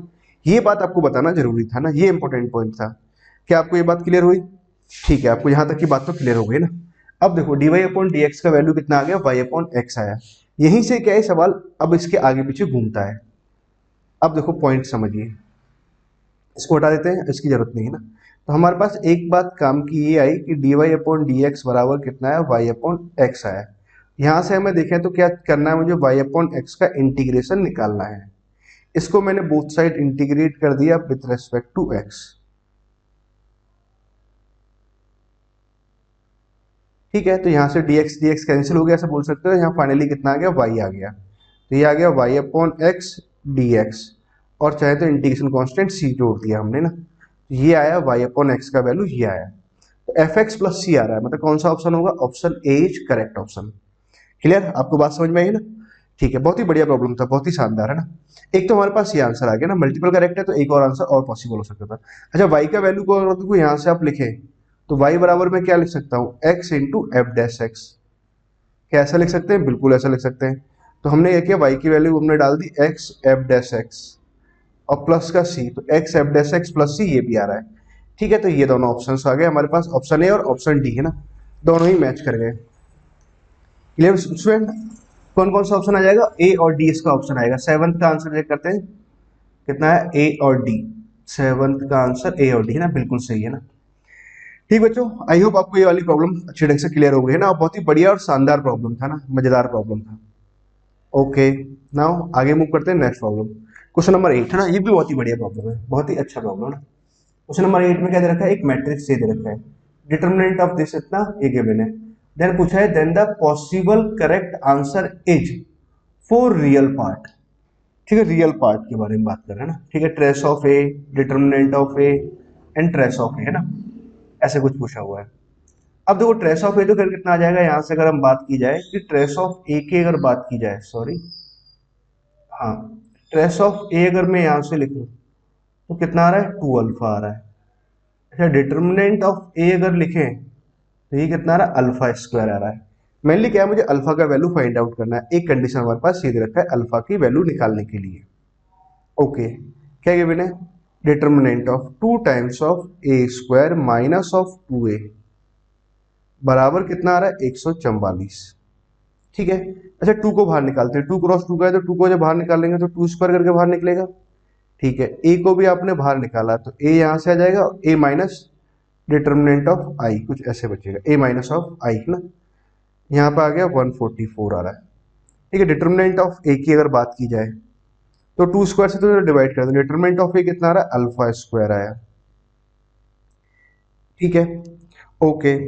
ए माइनस आई के बारे में अगर हम बात करें कि भाई ए माइनस आई क्या होगा, डायगोनल एलिमेंट को बस 1 1 से सब्ट्रैक्ट करना है, तो यहाँ अल्फा माइनस 1, यहाँ भी अल्फा माइनस 1, यहाँ 0 और यहाँ 2 आ जाएगा। ये कितना आ जाएगा, अल्फा माइनस 1 का होल स्क्वायर आ जाएगा।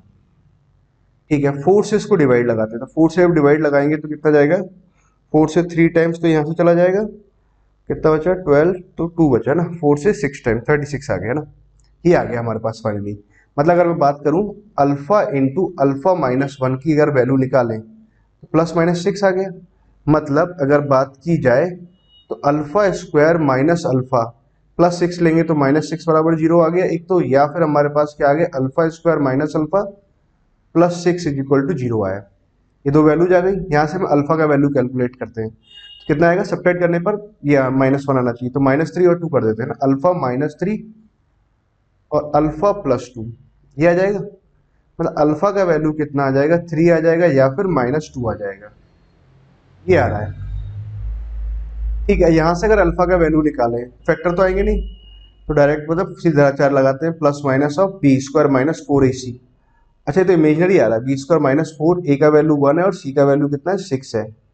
अपॉन में कितना आ जाएगा, 2 टाइम्स ऑफ ए आ जाएगा। ठीक है, अल्फा का वैल्यू कितना है 1 प्लस माइनस ऑफ यहाँ से कितना आ जाएगा √23 आयोटा, अपॉन में कितना आ गया 2 आ गया।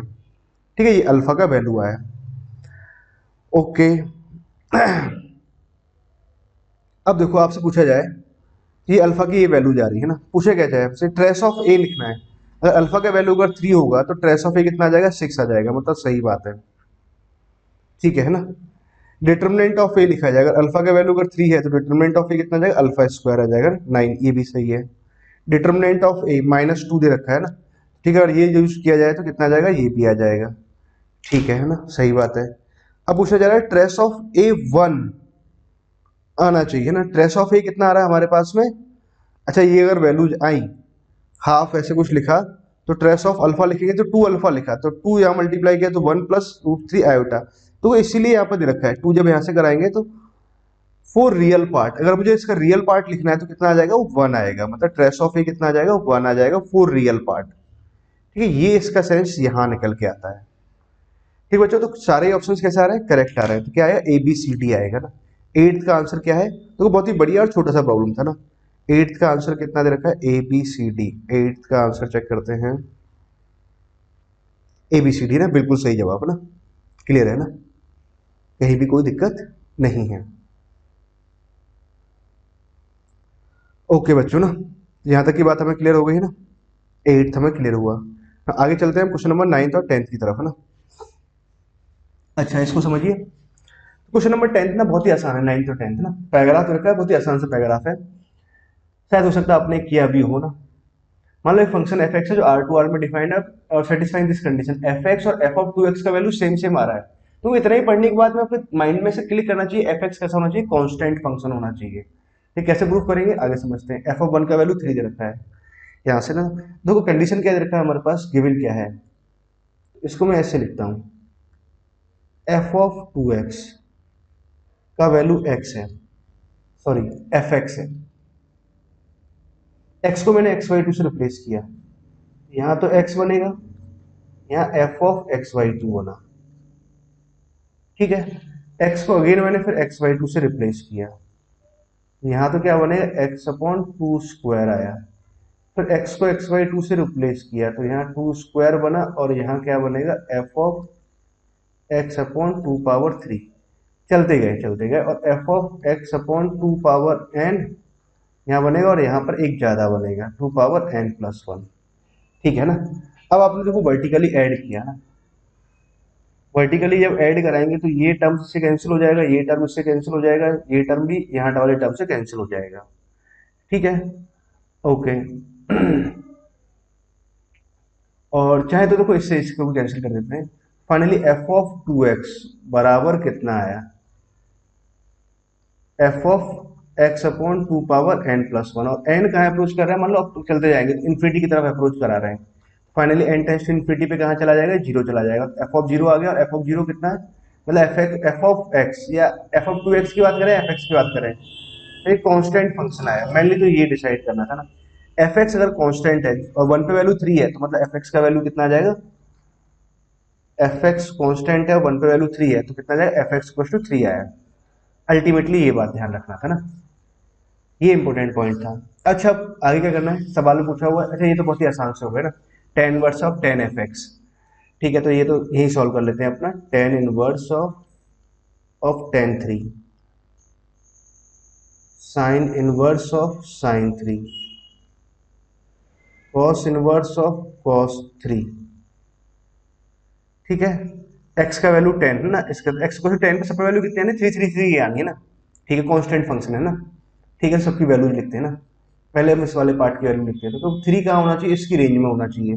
इसकी रेंज कितना आता है, -5 से +5 नहीं है तो इसकी रेंज में लेके आओ, पाई से सपरेट कराएंगे ना, तो पाई से सपरेट करने पे क्या बनेगा, pi minus of pi to pi separate कराओ तो पाई -3, तो कितना बना हमारे पास पॉइंट समथिंग है ना, इसकी रेंज में आ रहा है, तो पाई -3 हमने यहाँ लिखा, मैथमेटिकली सही नहीं है तो एक माइनस साइन यहाँ लगा देंगे है ना, तो ये क्या बन जाएगा, माइनस ऑफ मतलब इसको मैंने कुछ ऐसे लिख दिया, tan inverse of, minus sign यहाँ से बाहर आ गया तो tan of pi minus three. अब देखो पाई माइनस थ्री इसकी रेंज में आ रहा है, माइनस फाइव से प्लस फाइव, तो इसका वैल्यू तो कितना है, minus of pi minus three आया पहला वाला। ठीक है, थ्री को देखें इसकी रेंज में आना चाहिए ना, नहीं आ रहा है इसकी रेंज, माइनस फाइव से प्लस फाइव, तो पाई से सेपरेट कराओ, तो पाई कराएंगे तो कितना बनेगा, पॉइंट समथिंग, पाई माइनस थ्री, तो पॉइंट समथिंग बना, इसकी रेंज में आ रहा है तो पाई माइनस थ्री। ऐसे लिख देते हैं ना, ट्रिग्नोमेट्रिक फॉर्मूला लगाते हुए हमने ऐसे लिखा, ये इसकी रेंज में आ रहा है, ठीक है, तो इसका वैल्यू कितना आ जाएगा, पाई माइनस थ्री आ जाएगा। ये प्लस का माइनस का कैंसिल ही हो रहा है ना। थ्री की बात करें तो थ्री इसकी रेंज में आ रहा है क्या, बिल्कुल आ रहा है, इसका रेंज 0 to पाई होता है ना, तो ठीक है, इसके तो आंसर कितना आ जाएगा, थ्री आ जाएगा। ये इससे कैंसिल हो गया, फाइनली कितना आंसर आ रहा है, थ्री आना है, तो नाइन्थ का कौन सा ऑप्शन आएगा, डी आ जाएगा। ठीक बच्चों, आई होप आपको यहाँ तक की बात तो क्लियर हुई ना। ना अब चलते हैं क्वेश्चन नंबर 10 की तरफ, है ना। नाइन्थ बहुत ही आसान प्रॉब्लम था, कहीं भी डिफिकल्टी नहीं थी। ओके, अब क्वेश्चन नंबर 10 की तरफ चलते हैं। तो क्वेश्चन नंबर 10 में क्या लिखा है, limit of x tends to zero, x cube हमने यहां से लिखा, टेन क्यू एक्स हमने यहां से लिखा, माइनस का टू यहां से लिखा, एफ एक्स का वैल्यू थ्री आ रहा है, थ्री जब यहाँ पुट कराएंगे तो कितना बनेगा, प्लस का वन बन जाएगा। ठीक है, और यहाँ one upon of x power five आया। अच्छा, एक्स जब जीरो को अप्रोच कर रहा है तो वन को अप्रोच कर रहा है, तो वन पावर इन्फिनिटी फॉर्म लिखा हुआ है। इसका क्या वैल्यू लिखेंगे, आप ई पावर में लिखते हैं, जो लिमिट है वो लिमिट लगाओ और एक्स टेंस टू जीरो यहाँ लिखेंगे, और ये कितना आ जाएगा, जी एक्स और एफ एक्स माइनस वन, है ना, तो वन अपॉन, तो ये तो बन गया x cube minus of ten Q x upon में कितना है, एक्स पावर फाइव। ये लिमिट आपको कैलकुलेट करना है, ठीक है ना। अब ये लिमिट कैसे निकालेंगे भाई, ये सोचिए, बहुत ध्यान से सोचिए आप लोग, है ना। तो क्या करना चाहिए, ई पावर में जो लिमिट है वो लिमिट हमने लिखा एक्स टेंस टू जीरो। अच्छा, ऊपर फॉर्मूला लगाते हैं, a cube minus b cube, तो x minus of tan x तो मैंने यहाँ लिखा, ए माइनस बी, तो a square plus b square लिखते हैं ना, और प्लस का ए बी, तो एक्स इंटू टेन एक्स तो मैंने यहाँ से लिखा, और प्लस का b square tan square x. अच्छा, एक काम करते हैं, एक्स क्यू यहाँ दे देते हैं और एक्स स्क्वायर यहाँ कहीं दे देते हैं, ठीक है, सही बात है। अब टेन एक्स को मैं क्या करता हूँ, एक्सपेंशन लगाते हैं, x plus x Q upon three plus two upon fifteen x power five, ऐसे कुछ लिखा। एक्स से तो देखो एक्स कैंसिल हुआ, माइनस एक्स क्यू आएगा तो यहाँ से कैंसिल होगा, तो माइनस वन अपॉन थ्री, बस हमें एक्स एक्स बच जाएगा, मतलब फाइनली क्या आया, E power minus one upon three, तो यहाँ से आया। अच्छा, एक्स स्क्वायर को सबको अलग अलग दे देंगे तो वन यहाँ से बनेगा, मतलब यहाँ से देखो वन यहाँ से आएगा, यहाँ से टेन एक्स अपॉन एक्स बनेगा, यहाँ से वन बना, तो इसकी लिमिटिंग वैल्यू कितनी आ जाएगी, थ्री आ जाएगी। थ्री यहाँ से आया, माइनस थ्री यहाँ से, फाइनली कितना, ई पावर माइनस वन आ रहा है, ये आंसर आना चाहिए। ठीक है, अगर सब कुछ सही है तो ई पावर माइनस वन, क्या आंसर आएगा, वन अपॉन ई आ जाएगा। टेंथ का कौन सा ऑप्शन आएगा, D option is correct option में। तो नाइन्थ का डी और बी है ना, डी बी ऑप्शन आ रहा है, चेक करते हैं एक बार। ठीक है ना, डी और बी है ना, बिल्कुल सही है ना। ठीक बच्चों, आई होप आपने डीपीपी नंबर 41 को अच्छे ढंग से सॉल्व किया होगा और उसकी सभी प्रॉब्लम्स को बहुत ही अच्छे ढंग से समझा होगा। बहुत ही शानदार शानदार प्रॉब्लम थी, एक बार फटाफट सी ना क्विक रिवीजन। ठीक है, पैराग्राफ आसान सा पैराग्राफ था, कहीं कोई दिक्कत नहीं थी, ये प्रॉब्लम भी आसान सी थी, कहीं भी कोई दिक्कत नहीं थी, ये तीनों सॉल्व होने चाहिए। ये सबसे मजेदार प्रॉब्लम था, बहुत ही बढ़िया प्रॉब्लम, ये भी आसान प्रॉब्लम है। ठीक है, ये भी बहुत ही बढ़िया प्रॉब्लम था, ये आसान प्रॉब्लम था, ये भी बढ़िया प्रॉब्लम था, ये भी आसान ही था ना। ये बढ़िया प्रॉब्लम था और ये बढ़िया प्रॉब्लम था, मतलब अगर चैलेंजिंग प्रॉब्लम थी तो इसमें एक दो, उसके बाद तीसरा प्रॉब्लम, चौथा प्रॉब्लम, चार, और एक थोड़ा बहुत ही पैरा था ना, पांच। पांच प्रॉब्लम बड़ी चैलेंजिंग प्रॉब्लम थी, बाकी तो पांच आसानी से आपसे सॉल्व होना ही चाहिए था। ठीक बच्चों, आई होप आपने डीपीपी नंबर 41 को बहुत अच्छे से एंजॉय किया होगा। ओके बच्चों, पढ़ते रहो ऐसे ही और खुश रहिए ना। Okay, bye bye.